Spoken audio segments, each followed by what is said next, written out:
What it do? Bedtime crew. Hey man, listen.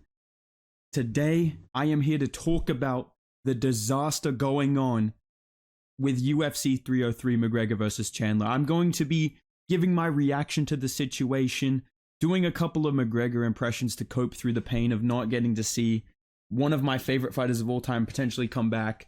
And then I'm going to be fixing this shit because I am the best matchmaker on YouTube, among other things, humbly speaking. So I'm going to be giving some alternate main events, and I'm going to be talking about the bout order of UFC 303 as well, because it is fucking ridiculous, dude, okay? So first, before I talk about that, let's talk about the situation.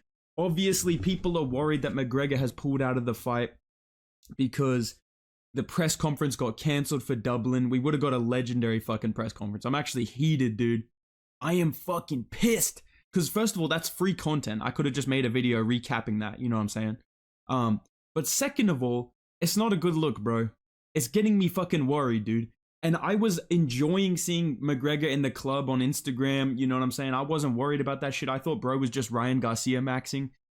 But now that he's pulled out of the press conference, they're taking away free fights on UFC's YouTube channel, basically trying to stop promoting the idea of Conor McGregor being at UFC 303. First of all, rest in peace, Michael Chandler. Let me just pour one out for Michael Chandler right now, because this dude waited 2 fucking years to end up not fighting McGregor, bro. And you know Conor will come back in like 6 months and fight somebody. Yeah, you know yourself, mate. Michael's a good guy. The fight just fell through, you know. So, yeah, respects to Michael. You know, it is what it is. I saw he got knocked out by Oliveira in the fucking, you know, fill-in fight. You know, props to the guy. It is what it is.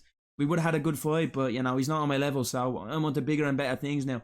Could you imagine the scenario? Why can't I just see whoever the replacement is just smokes Chandler, and McGregor's like, yeah, listen, the fight doesn't really interest me. I think I want to fight Leon for the belt, honestly.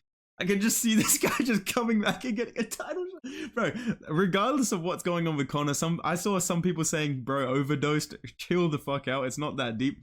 He probably is just injured badly enough to where he can't actually fight. Because Conor will usually, if he signs to a fight, if he agrees to do it, he will show up. You know what I mean? Like against Chad Mendes, he was injured. Against, I believe, Jose Aldo as well, he was injured. Most of the time, if Khabib, he was injured. If McGregor's injured, he will still show up and fight if he can manage it. But I think if it's a serious injury, like a shoulder injury, and he genuinely can't strike or something like that, it's not out of the possibility that this fight's going to get cancelled. And I feel like UFC is scrambling to get something sick put together. So as for options, I got my classic little screen here. Let me see if you guys can see. Yeah, you guys can literally just see the options on the screen. I'm just going to edit that out. Best editor on YouTube. I've got 2 ideas here. Now, I can see, before I give my ideas, I can low-key see the UFC putting together some absolute crazy shit. Like I'm going to suggest some reasonable fights that make kind of sense. I can see the UFC just going, we're going to announce a 165 division. We're going to do Oliveira versus Chandler for the 165 belt. I can see them doing some crazy shit like that, right? And that's just unpredictable, right? Or they somehow get Alex Pereira versus Yuri Prochazka to save the card. Some shit like that is totally within the realm of possibility. I can definitely see Dana White pulling a fucking rabbit out of his ass. John Jones probably filming it, right? Pulling a rabbit out of his ass and just saving the card. That'd be fucking awesome. But if we're stuck with no other options except somebody has to fight Michael Chandler in the main event, there's really only 2 choices here. Now, the obvious one that people are throwing around, and I kind of like it, they're talking about Holloway versus Chandler for the BMF belt. I think you can really justify this. First of all, it's a pretty interesting matchup. It's an exciting matchup. You can sell it as the winner gets to fight Conor McGregor. Or if Holloway wins, you can do Holloway versus Oliveira later in the year if McGregor's out for a while or if he retires. You know, it's not completely fucked. And if Chandler wins this, you can justify a big fight for him at 155 now. Because he did beat the guy that beat Gaethje. Right? So it is a win-win for the UFC regardless of the outcome. I think Max Holloway would absolutely tune up Michael Chandler, yeah. I think he would absolutely tune up Michael Chandler. But that's regardless of what this video is about. 170 pounds, BMF belt. Max Holloway can sell it on the press conference. Listen, buddy, it's not about the weight, brother. Listen, if you a BMF, I'ma fight you, bro. I don't care who you lost to, brother. It is what it is, brother. We're gonna fight. We're gonna find out Saturday night, brother. It is what it is, baby. So I feel like this is a real possibility. I can definitely see Holloway stepping in, saving the day. Pay-per-views are probably going to tank. I'm not going to lie. I love watching Max Holloway, but I don't think anybody is really confused as to what the outcome of this fight's going to be, in my opinion.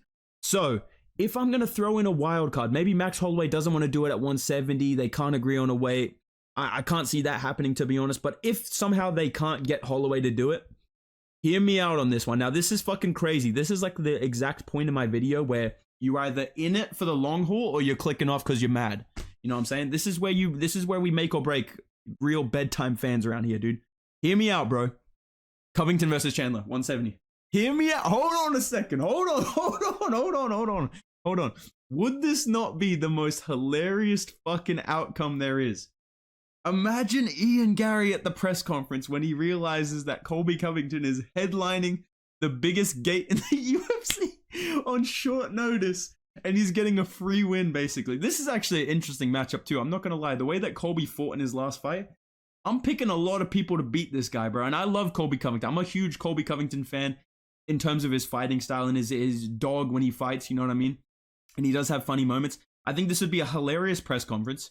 They already had that segment on Fox News together, which was fucking jokes, where Colby Covington's like, Mike's so delusional, he thinks he's getting this fight with Conor. So that would come back into it, and there would be a good build-up. I think this would get Colby Covington back in the fans' good books. I think it would get him back in Dana's good books. It's a really good matchup for him as well. This is a near 40-year-old lightweight coming off some losses. I mean, that's a real Colby Covington opponent right there, dude. It's either Gilbert Burns or Michael Chandler next for my boy Colby Covington. I feel like if he steps in, saves the day, he wins this fight. He has a lot more leverage over the UFC, and you can use the press conference to build up Covington versus Gary later in the year if both of them win this fight, which I think for Colby Covington, this is a pretty easy win in my opinion, just based on his style, based on his cardio. He's got a good enough chin to survive Michael Chandler. And I think Gary versus MVP is a little bit of a toss-up. Another option in the welterweight division, if you can get Colby Covington on short notice, if you pay him a shit ton of money, you can refix the bout order and do Covington versus Gary in the main event, and then do Joaquin Buckley, because he just wants to fight somebody. Joaquin Buckley's like that friend that's like, whatever game you're playing, he's like sending you an invite to join the party. Like, Joaquin Buckley does not know the answer to, does not know the word no as a UFC fighter. Like, bro's literally calling out Shavkat. Is he fucking stupid? Like, this guy's calling out Shavkat, dude. But regardless, what I'm saying is Joaquin Buckley will step up on short notice and fight anybody if there's money involved. So maybe you can switch the bout order and do Covington versus Gary blood feud main event, and then do MVP versus Joaquin Buckley. I'm sure you could make that happen. Or Kevin Holland versus... Oh, Jesus Christ. I was about to say Kevin Holland versus MVP too. No, thank you. I'm good. But yeah, Covington steps in. Michael Chandler. I think it'd be fucking hilarious. I think it'd be goated. Last thing I want to talk about with this pay-per-view, regardless of if Conor's in or out, which I'm getting conflicting reports here. Like, I'll open Instagram and Ariel Helwani is like, you know, guys, they're looking for a new opponent. And then I scroll down one and Chael Sonnen's like, I bring you this. Conor McGregor signed on the dotted line. He's going to show up, guys. And I only say that because if he doesn't, he's going to retire. He's going to retire, and that's a real thing, right? So I don't know who to fucking believe, all right? But what I do know is this, and I feel like I'm ranting in a lot of my videos at the moment, but the UFC is pissing me off. And this is one of the fucking reasons, all right? Conor McGregor, Michael Chandler, great main event. Sells itself. Highest gate in the UFC right now. Crazy that this is generating 20 million. That just shows how big Conor is. Co-main event is Jamal Hill versus Carlos Ulberg. It's a good fight. That's a pay-per-view worthy fight. Main fucking featured fight is Joe Pyfer, Andre Barrier. And on the pay-per-view at 302, in between falling asleep and waking up, I saw that Mayro Buenos Silva and Macy Chiasson, who's in fucking PFL gear on a Tapology, is the featured fight of this pay-per-view.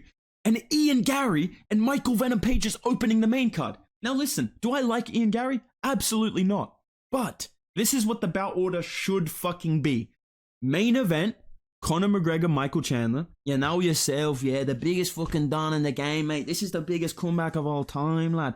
You know your fucking self, bro, right?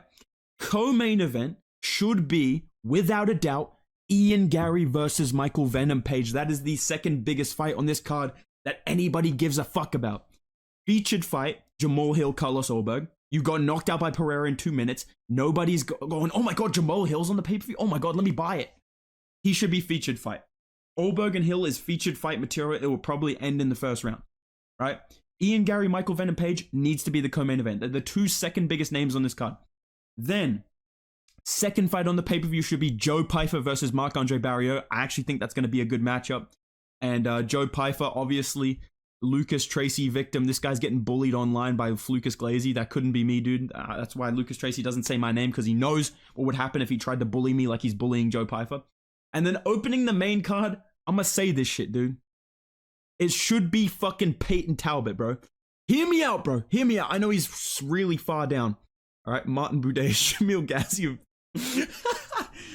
That's actually a really sick fight. Ricky Simone, Vinicius Oliveira. But opening the main card should be Peyton Talbot versus Giannis Gamori. And then headlining the prelims, you put Mayro Bueno Silva versus Macy Chiasson. Now hear me. Now listen. You're not listening to me. Hear me out, bro. If it was Mayro Bueno Silva versus fucking Irene Aldana, I would say put that as the featured fight, because that would be a really good matchup. And I'm mad they didn't make that. But Chiasson is the most boring fucker at women's bantamweight. And Raquel Pennington is in the division. Mayro Bueno Silva is like somewhat entertaining, even when she's being shit. Like, it is entertaining to watch her try and do a ninja choke in round 4 when she has no energy. If it was Bueno Silva versus Aldana, I would say put it on the main card, because that would be a sick fight. But Chiasson is literally female Michael fucking Chiesa. Alright, their names even sound alike. So that should be headlining the prelims. Co-main event of the prelims should be Cub Swanson, Andre Fili. That's what it should be. It should be Peyton Talbot, Joe Pyfer, Jamal Hill, Carlos Ulberg featured. Co-main event, Ian Gary, Michael Venom Page. And the main event is either Conor McGregor versus Michael Chandler or my boy Colby Chaos Covington. This is part of his master plan, baby. He steps in, 50-45's Iron Mike, gets another title shot, bro. I mean, come on, dude. But nah, it does set up big fights, and I think it would get him back in the UFC's good books. So that's my opinion on this card. Let me know what you guys think down below. What do you think's going on? Is McGregor hurt? Is he gonna fight? And what do you think will replace 303's main event if he's out of it? I want to hear that in the comment section down below, guys. Appreciate all the support, man. Make sure you guys go follow me on Instagram and Twitter at Bedtime MMA. We just hit 1,000 followers on Twitter, so thank you guys for that. But yeah, man. See you in the next video, boys. Goodbye.